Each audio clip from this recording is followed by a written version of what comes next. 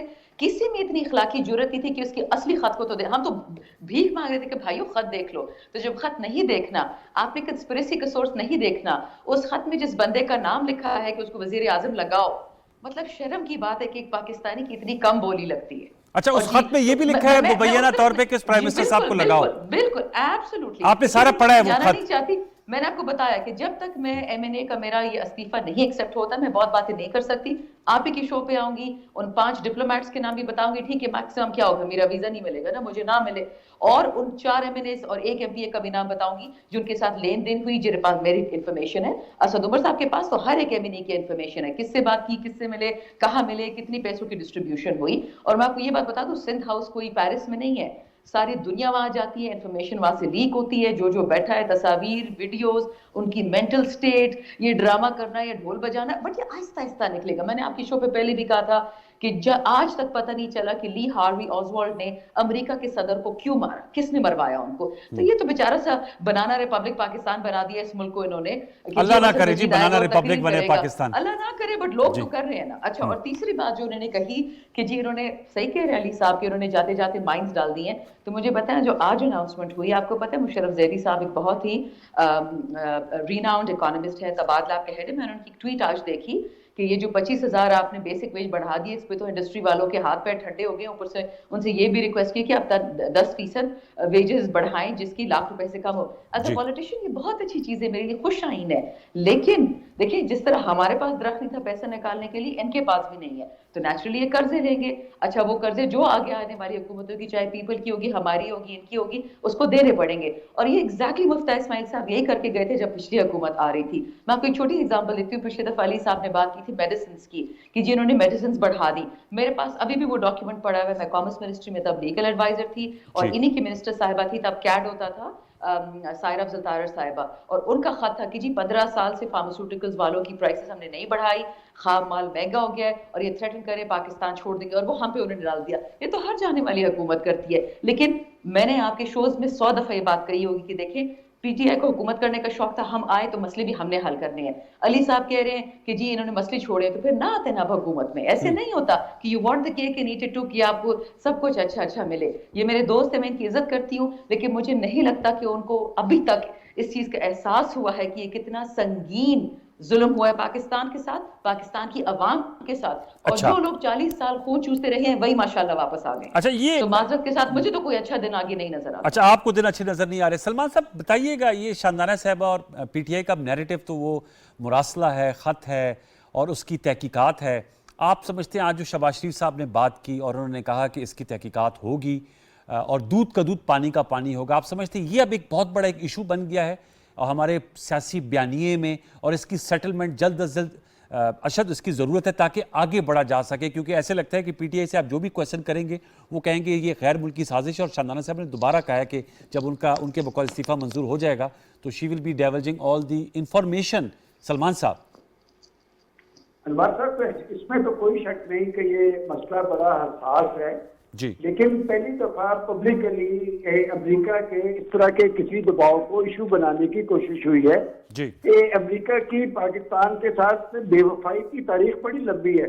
لیکن کچھ معلومات میرے پاس بھی ہیں کہ اس طرح کے تھریٹس کیا نواز شریف صاحب کو نہیں آئے تھے. میں ذاتی طور پہ جانتا ہوں، میں علی پرویز بھی یہاں پر بیٹھے ہیں، میں ذاتی طور پہ جانتا ہوں کہ جب بھارت نے ایٹمی دھماکے کیے تو جہاں ایک طرف پاکستان کو اربوں ڈالر کی پیشکش کی جا رہی تھی تو وہاں پر بہت سارے تھریٹس بھی موجود تھے. ان کے دل میں بھی بہت سارے راز موجود ہیں. کیا ذوالفقار علی بھٹو جو لیٹر لے کے باہر آئے تھے تو ان کو بھی تھریٹس موجود تھے. ہر تھریٹس کو اس طرح پبلکلی شو نہیں کیا جاتا.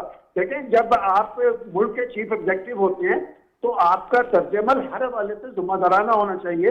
اور مجھے فکر اس بات کی ہے، دیکھیں جس طرح اس کو ایشو بنایا جا رہا ہے اس سے کسی پارٹی کا نقصان نہیں ہو رہا، اس سے پاکستان کا نقصان ہو رہا ہے. اس سے دنیا بھر میں ہماری جگرسائی ہو رہی ہے. ہم ایک ذمہ دار ملک ہیں، ہم نیوکلیر پاور ہیں، ہمیں کوئی اس طرح تھریٹ دے سکتا ہے. اور اس طرح کی کیبلز محترمہ بہت اچھی طرح جانتی ہوں گی یہ ایک روٹین کا عمل ہے. اور امریکہ ہمیں کب سے یہ دھمکیاں نہیں دیتا آ رہا؟ اس سے پہلے کیا جنرل مشرف کے دور میں دہشت گردی کی جنگ کے حوالے سے ہمیں دھمکی نہیں دی گئی تھی؟ سلالہ انسیڈنٹ جو ہوا تھا سلمان صاحب، سلالہ انسیڈنٹ بھی ہوا، جی سلالہ انسیڈنٹ بھی ہوا تھا، آپ کو یاد ہوگا سلالہ چیک پوسٹ جی. پہ. میں یہی دیکھیں انوار صاحب میں یہی بات کہہ رہا ہوں کہ مجھے پتا ہے کہ میں ان کے تحفظات اور ان کے جذبات سمجھ رہا ہوں، ان کے اندر پاکستانیت بول رہی ہے، لیکن ہر چیز کو پبلکلی لانا ضروری نہیں ہوتا. اچھا نہیں تھا کہ جب یہ لیٹر آیا تھا اس وقت وہ نیشنل سیکورٹی کونسل کی میٹنگ بلاتے، اچھا نہیں تھا کہ یہ معاملہ پارلیمنٹ کے اندر لاتے. مجھے آپ یقیناً اس کی تعریف کریں گے کہ ماضی کے اپوزیشن لیڈر اور آج کے پرائم منسٹر نے اسی وقت کہا تھا کہ آپ اس معاملے کو پارلیمنٹ کے اندر لائیں. پاکستان نے اگر آگے کی طرف جانا ہے تو ایک دوسرے کو غداری کے سرٹیفکیٹ دینے بند کرنے چاہیے. کوئی غدار نہیں ہے. اور میں سمجھتا ہوں کہ پاکستان کے حوالے سے اگر کسی نے کوئی غداری کا مرتکب ہوا تو آپ تاریخ اٹھا کے دیکھ لیں، وہ اپنے شرمناک انجام سے دو چار ہوا ہے. اور یہ جو پاکستان کے اندر غداری کے سرٹیفکیٹ دینے کا رجحان ہے یہ پاکستان کے اندر یکسوئی سنجیدگی کا فقدان ظاہر کرتا ہے. اور یہ جو آزرائی اور کشیدگی کی ایک رجحان ہے یہ پاکستان کی معیشت پہ اثر انداز ہو رہا ہے. میں بار بار ایک بات کہہ رہا ہوں کہ تحریک انصاف ایک مضبوط اور مؤثر قوت ہے. اس قوت کو ضائع نہیں ہونا چاہیے، اس قوت کو سیاسی انداز میں روئے کار لانا چاہیے. اپوزیشن میں بیٹھنا کوئی ایسی بات نہیں ہوتی کہ جی وہ کوئی گناہ کا باعث ہے. اپوزیشن کا ایک رول ہوتا ہے. ماضی کا اپوزیشن لیڈر آج کا پرائم منسٹر بن گیا ہے تو آج کا پرائم اور آپ اس پہ کیا تبصرہ کریں گے سلمان بھائی؟ نہیں کر پائے گا جی آپ نے کہا اپوزیشن میں بیٹھ جائے گا. جی آپ نے کہا ماضی کا اپوزیشن لیڈر وزیر اعظم بن گئے. آج میں وہاں موجود تھا، اچکن پہن لی تھی شہباز شریف صاحب نے. تو شاندانہ صاحب وہ جو عمران خان صاحب کی یہ بات تھی وہ کہتے تھے قطعی طور پہ قبول نہیں ہے اور شہباز شریف صاحب اچکن نہیں پہن پائیں گے. آن اے لائٹر وین آپ نے کہا نا کہ ذرا ماحول گرما گرم ہو گیا. تو کیا تاثرات ہیں آپ کے؟ آج ہم دیکھ رہے تھے بلکہ وہاں ایک صحافیوں پہ بحث چل رہی تھی کہ وہ ٹو پیس سوٹ پہنتے ہیں یا اچکن پہنتے ہیں. تو وہ تو آج آپ لوگوں پہ کیا گزر رہی تھی اس وقت جب آپ لوگوں نے یہ ویژول دیکھا ہوگا؟ آن اے لائٹر وین پر میں علی صاحب سے اکانومی کا سوال آپ سے کروں گا.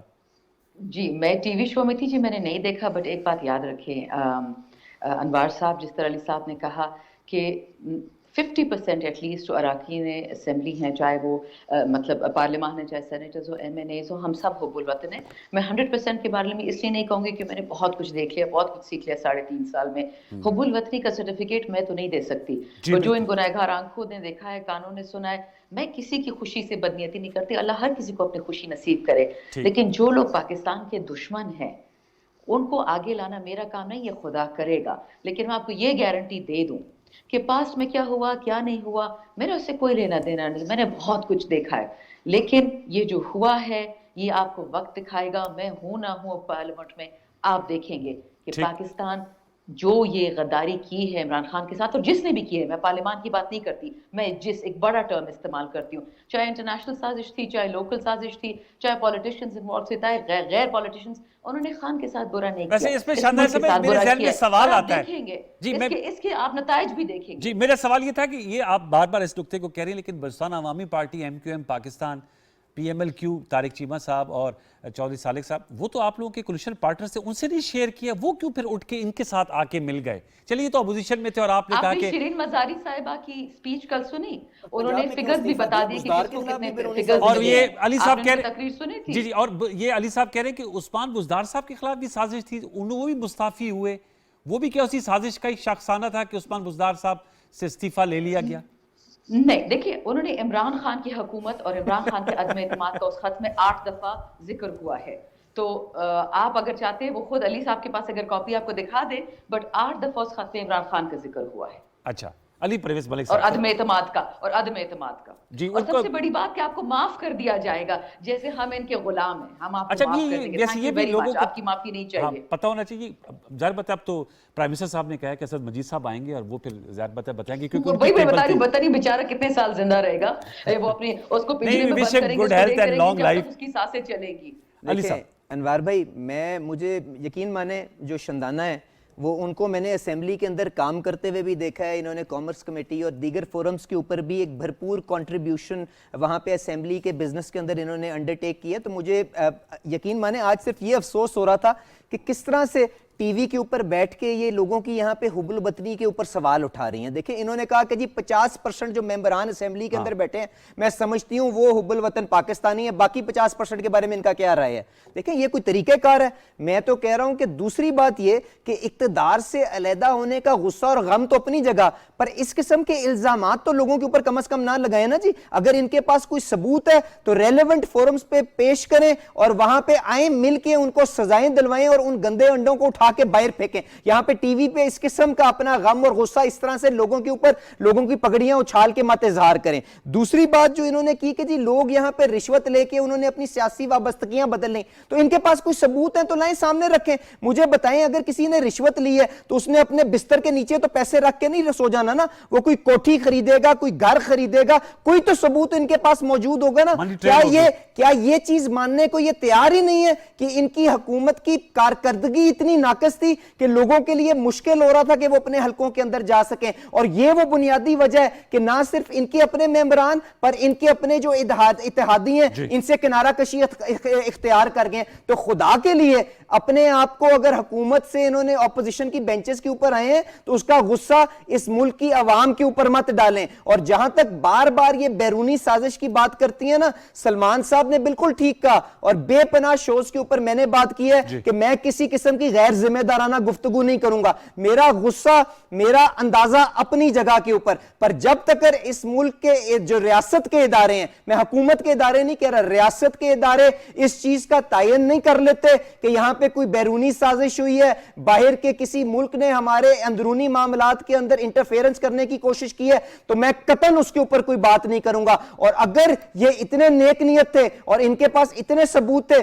تو کیوں نیشنل سیکیورٹی کمیٹی کے منٹس کے میٹنگ میں کیوں نہیں لکھا ہوا؟ کیوں مجھے بتائیں 7 تاریخ کا مراسلہ آیا ہوا, انہوں نے 23 تاریخ تک اپنی جیب کے اندر چھپائی رکھا, 27 کو اناؤنس کیا. چلیں انہوں نے کہا کہ جی OIC سمٹ تھی اس لیے ہم نے اس انڈر سیکٹری کو ایمبیسی کے اندر بلا کے کھانا بھی دیا, ریڈ کارپٹ ٹریٹمنٹ بھی دی. OIC سمٹ کے اوپر ان کے انڈر سیکٹری کو بلا کے دوبارہ ایک دفعہ ریڈ کارپٹ ٹریٹمنٹ دی. پر مجھے اس چیز کا جواب دے دیں کہ 24 تاریخ کو سپیکر نیشنل اسمبلی نے نو کانفیڈنس کا موشن لے کرنے کی اسمبلی کے اندر اجازت دی, اس نے اس وقت کیوں نہیں پروٹیسٹ کیا کہ یہ تو بیرونی سازش ہے, میں اس کو ٹیبل کرنے نہیں دوں گا؟ وہ اس لیے نہیں کرنے دیا کہ اس وقت عمران خان صاحب کو یہ اندازہ تھا کہ میں پنجاب کا جو وسیم اکرم پلس ہے اس کی قربانی دے کے اپنے اتحادی کو کبھی سندھ کا گورنر بنا کے کسی اور کو کچھ دے کے اپنے اقتدار کو طول دے دوں گا. جب ان کو پتا چلا کہ ان کی ہر قسم کی لالچ کے باوجود لوگ ان کی نالائکی سے کنارہ کشی اختیار کر رہے ہیں,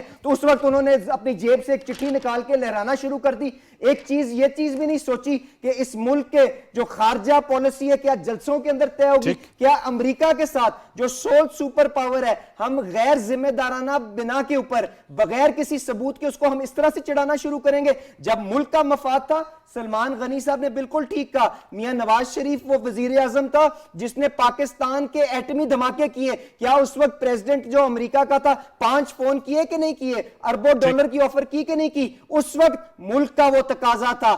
آج اپنا قد بڑھانے کے لیے ملک کی خارجہ پالیسی اور اس کے جو انٹرنیشنل ریلیشنز ہیں ود ورلڈ پاورز ان کے ساتھ اس طرح سے مت ان کا مذاق اڑائیں، کیونکہ ہم بھی چلے جائیں گے، یہ تو جا ہی چکے ہیں، پر اس ملک کے لیے جو مسائل ہیں وہ آگے آ کے لوگوں کے لیے مشکلات کا باعث بنیں گے۔ تو خدا کے لیے کچھ ذمہ داری کا احساس کریں، آپ کا حلف ہے کہ نہیں ہے، آپ پاکستانی تو ہے نا، پاکستان کا مفاد آگے رکھیں، اور کوئی بات نہیں، میں اپنی کرسی آپ کو دے دیتا ہوں، آپ آ کے اگر ایم این اے بننے کا اتنا ہی شوق ہے بیٹھ جائیں، پر ملک کے مفاد کے اوپر اس طرح سے سیاست مت کریں۔ اس طرح سیاست مت کریں۔ شادان صاحب I know you would like to respond، میرا سلمان غنی صاحب کا one line جی one line میں نے تو I think علی بھائی کو سمجھ ہی نہیں آئی کہ میں نے آج استعفیٰ دیا ہے، میں نے اپلیکیشن نہیں دی نیشنل اسمبلی ری جوائن کرنے کے لیے، اور اس ملک کے ساتھ جو ایوب خان نے کیا، جنرل یایا نے کیا، Let us move on, let us move on, let us move on, let us move on۔ مجھے بتائیں آپ کیا کرتے رہے ہیں کاف لیگ کے گھر کے باہر جب پنجاب میں حکومت بنانی تھی؟ کیا ہم نہیں جانتے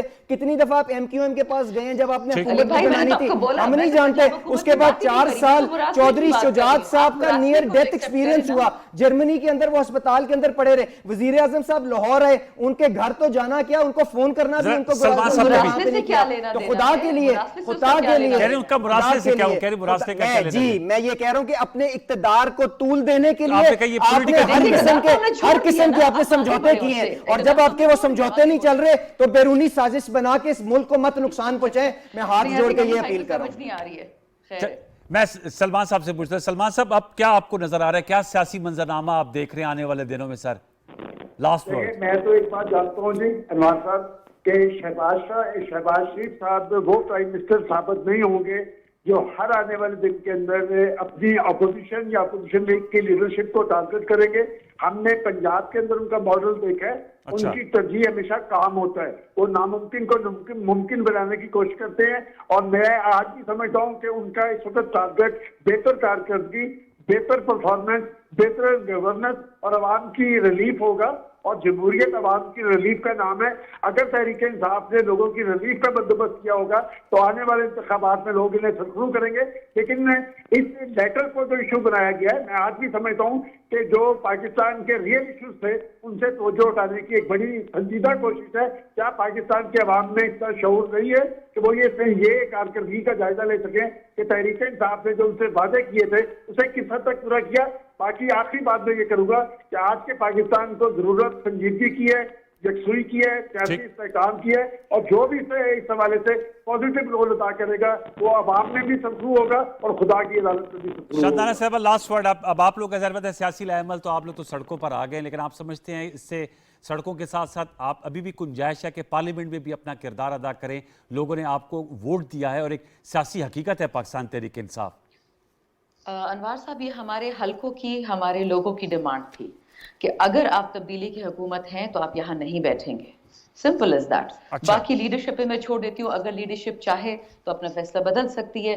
میرے جیسے لوگ ہم صرف لیڈرشپ کو دیکھتے ہیں، بٹ میری عوام ہے، کین ٹیل یو بہت غیور عوام ہے اور وہ بہت خوش ہیں اور وہ ہمارے ساتھ ہیں۔ ٹھیک، چلے بہت بہت شکریہ شاندان گلزار خان صاحبہ، ممبر قومی اسمبلی پاکستان تحریک انصاف، آپ نے ہمیں جوائن کیا۔ سلمان غنی صاحب سینئر جرنلسٹ، انہوں نے جوائن کیا۔ علی پرویز ملک صاحب آپ کا بہت شکریہ، ممبر قومی اسمبلی پاکستان مسلم لیگ نواز نے ہمیں جوائن کیا۔ ویورز اب یہ نئی حکومت ایک طرح سے آ گئی ہے، شہباز شریف صاحب نے حلف لے لیا ہے، کابینہ اپنی وہ اناؤنس کریں گے، اور اس کے بعد جیسے سلمان غنی صاحب کہہ رہے تھے اور آج شہباز شریف صاحب نے بھی اپنی تقریر میں کہا کہ وہ خادم پاکستان ہیں اور وہ پاکستان کی خدمت کریں گے۔ یہ گول اور ایک موٹیو ہے، ان کے عزم کا اظہار کیا، لیکن ساتھ میں سیاست کے چیلنجز بھی ہیں، کیونکہ پی ٹی آئی سڑکوں پر آنے کے پلانز بنا رہی ہے۔ کس طرح سیاست، معیشت اور حکومت کو لے کر آگے چلیں گے، یہ ایک بڑا ٹیسٹ ہوگا موجودہ پریزنٹ کولیشن گورنمنٹ کا۔ اس پہ ہم گفتگو کرتے رہیں گے، چیلنجز پہ، foreign policy, domestic policy, economy, تمام پر آنے والے دنوں میں اپنے مباحثوں کو آگے بڑھائیں گے۔ کل تک کے لیے سید انوار الحسن اور پروگرام 10 تک کی پروڈکشن ٹیم کو اجازت دیجیے، اپنا بہت سا خیال رکھیے، اللہ نگہبان۔